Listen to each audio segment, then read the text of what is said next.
Well, 6:44 is now the time, of Mice and Men, To Kill a Mockingbird, Letter from Birmingham City Jail. These are all well-known works of American literature that many of us studied in school. Well, this year they've been pulled from some library shelves under new state education laws. And as I-Team investigator Danielle Duras explaining this morning, the Stop Woke Act, the Parental Rights and Education Law, all which involve guidelines for teaching about race, sexuality, and gender identity, have some parents, educators, and activists second-guessing what does and doesn't belong in the school library.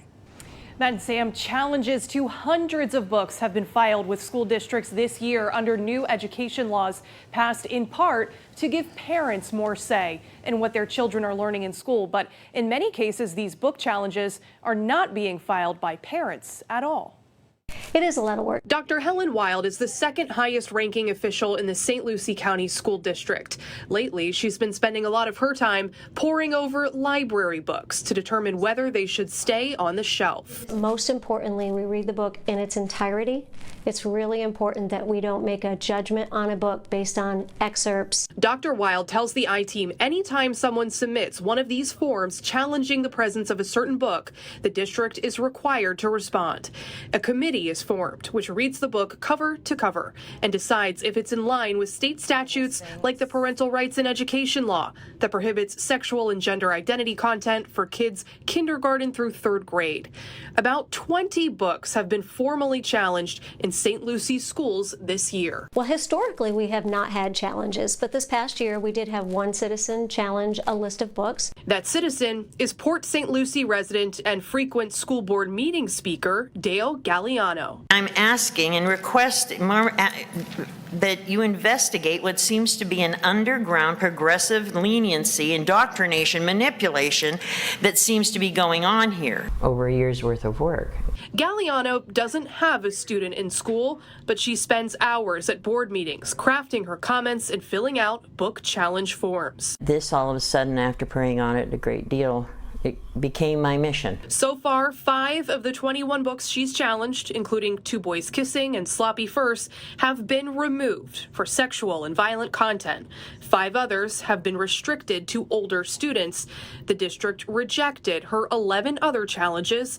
Dale is appealing. Can you show me what it is that you thought was objectionable? We asked her to explain why she challenged a picture book called Everywhere Babies. So your challenge form for this says CRT was the reason why. It was part of CRT. So what is it that you think is critical race theory in this book? I couldn't tell you right now because it's been over a year since I read it. You can take a look. I mean, it's a short book. It is a cute book. Can I get my binder? She checked her notes and then offered this explanation. Having all this in here without a parent putting in their family dynamic, their family beliefs, their family of how they handle things or how they look at things, it isn't up to the school.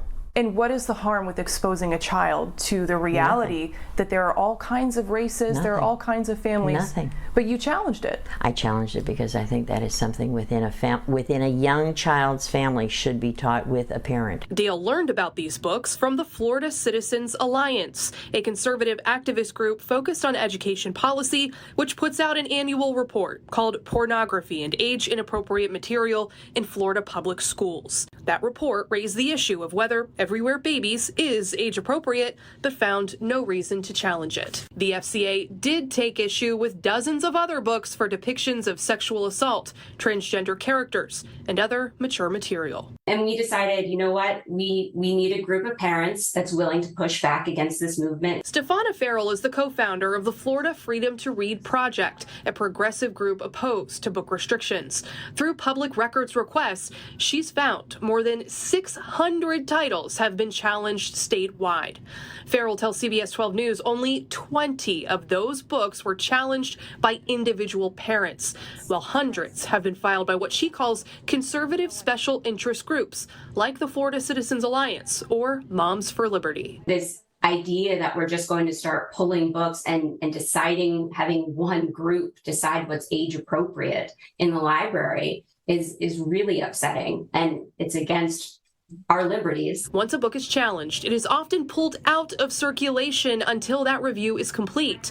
That's how To Kill a Mockingbird, Martin Luther King's Letter from Birmingham Jail, and a book about Harvey Milk were all temporarily removed from Palm Beach County School libraries. The Florida Freedom to Read Project has a list of the most challenged and banned books in Florida. Topping the list are these books you see here: Tricks for Sexual Content, 13 Reasons Why, which some say glamorizes suicide, and the book The Hate You Give, which portrays a white police officer killing a black teen. You can see the other titles that are in the top 5 here. These books have all been either banned or restricted to higher grade levels in several districts across the state. That includes Treasure Coast Schools and Palm Beach County. You can view the full list of every book challenge received so far. It's on our website. There's a link to it, cbs12.com.